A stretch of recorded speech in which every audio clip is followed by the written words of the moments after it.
Hi, this is Jacko from Music Nation, and welcome to my home studio. Today we're looking at RealiDrums, and in particular the groove generator. So this is part 2 of our 3-part series on RealiDrums. So let's dig in and have a look at see how it works. Okay, so the groove generator. In the previous video we looked at the various features and sounds of RealiDrums. In this section here we're looking at this little guy up here, the groove generator, and its attached complexity controls. So how it works, right? If you've watched the RealiTone videos, you'll have a fairly good idea of how this works. But in essence, the idea is that you choose a groove or a pattern that closest matches what you're working on, and from there you add or reduce the amount of busyness that the pattern has, if that makes sense. You can also enable or disable extra elements as well. So you can get a fairly close pattern to match your song. So this works well when you're playing it with a mix. You can actually get a much better feel for how the pattern should sit with your current project. So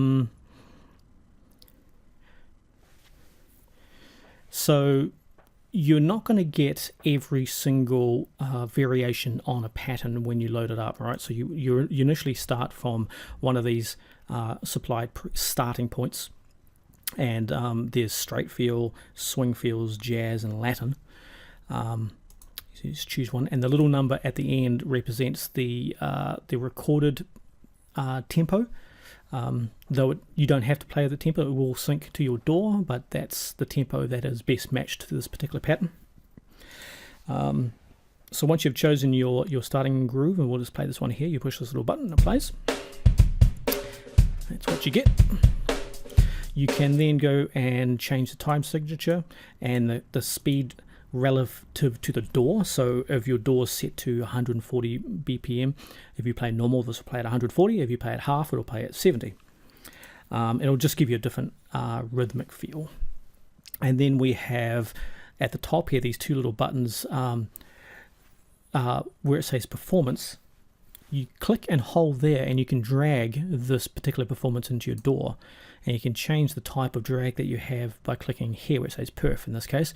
So you can change it to beat, fill, or perf, which is performance. Beat is the 4-bar loop that is currently playing. You can drag and drop that into your DAW. Fill is the fill that you've chosen. You need the green keys down here, and that'll drag and drop that last fill that you've just played. And performance is the coolest one. It will drag and drop everything that you've been playing with since you started playing, if that makes sense. So you push play here, and then you start mucking around with the complexity slider and all this kind of stuff, and then you might have found something that you really like, right? You can just drag that entire performance into your DAW, and then go back into your DAW and edit in or out of the bits that you want. So super cool stuff. Now the complexity section here is the main part. You have global controls, which will globally change the busyness of the track, or you can individually affect each element like the kick, snare, etc., and bring in or out various elements. And that's kind of the gist of it. The idea, as Mike from RealiTone puts well in the promo videos, is that you act like you're talking with a real drummer, right? So you ask your drummer to start with a groove, and then you tell him, you want the kick to be a bit busier or the snare to be simpler, and together you come up with an idea. So it's and it'll be simpler based on the pattern.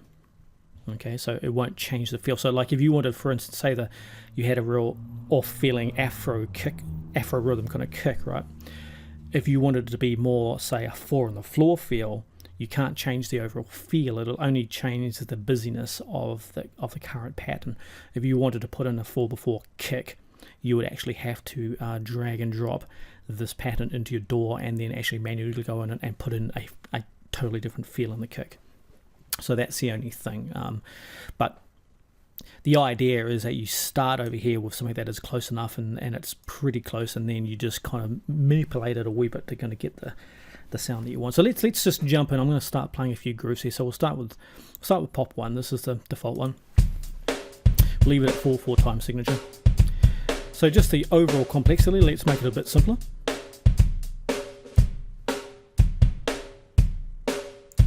See, it's still the same basic pattern. Let's make it a bit more complex. And really complex.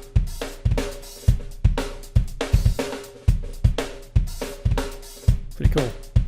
So I mean, just using the global controls, you're getting, you know, I mean, there must be, I don't know, 10, 12 variations of the field just by sliding that around. At least I'm not too sure. I haven't tried it, but you know, you're going to get a lot of options just by using complexity. So, and then you can jump in and just fine tune the individual parts. So let's make it quite complex, right? But say you want the kick to be a lot more simple, bring the kick back. It's quite cool. Let's say we want to work on a ride groove instead of a hi-hat, so turn a hi-hat off and bring in the ride. Pretty cool. What about cowbell? Quite neat. So then, as you're playing, of course, you want to probably change your levels and maybe the panning, so you can use the effect controls down here. Just make sure you've selected the element that you want to work on, so the cowbell in this case, which is over here, and then you can change the volume. You have to go actually into the full mixer here if you wanted to change, say, the panning. So let's go back and start that. So we'll go to the full mixer here and I'll work on the panning of that cowbell. So let's turn it up a bit. Yeah, put the cowbell over there, a bit more high end on it. Sweet. Quite cool, bit of reverb. Bit nuts, bring it back down. Don't like that kick so much, let's bring the kick up. So you get the feel, right? Tambourine. It's a wicked system. It works so well. We in the previous, not even like any other drum machine library I've ever seen, you need to actually audition MIDI fills, MIDI loops, right? And it's just such a tedious operation, and they're never named the way that makes sense.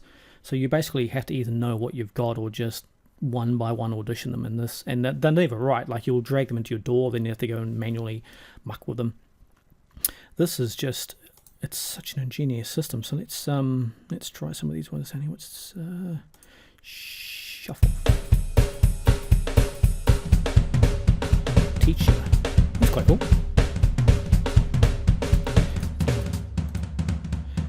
That tom groove's quite neat. To simplify it a bit, I want to put a bit more room on it.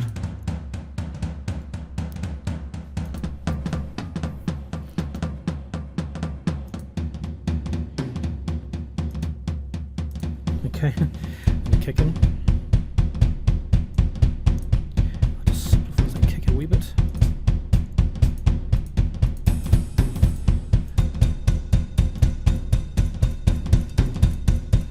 Can you play toms and cowbell? Probably not.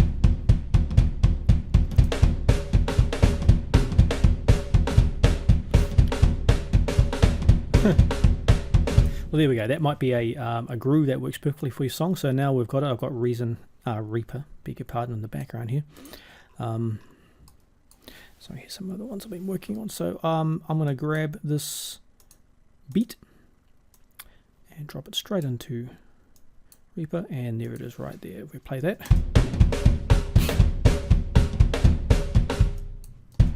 Such a good system. Let's see that on loop. And then you can go into it here manually and just change it. Say the kick you wanted like a double kick feel, I don't know.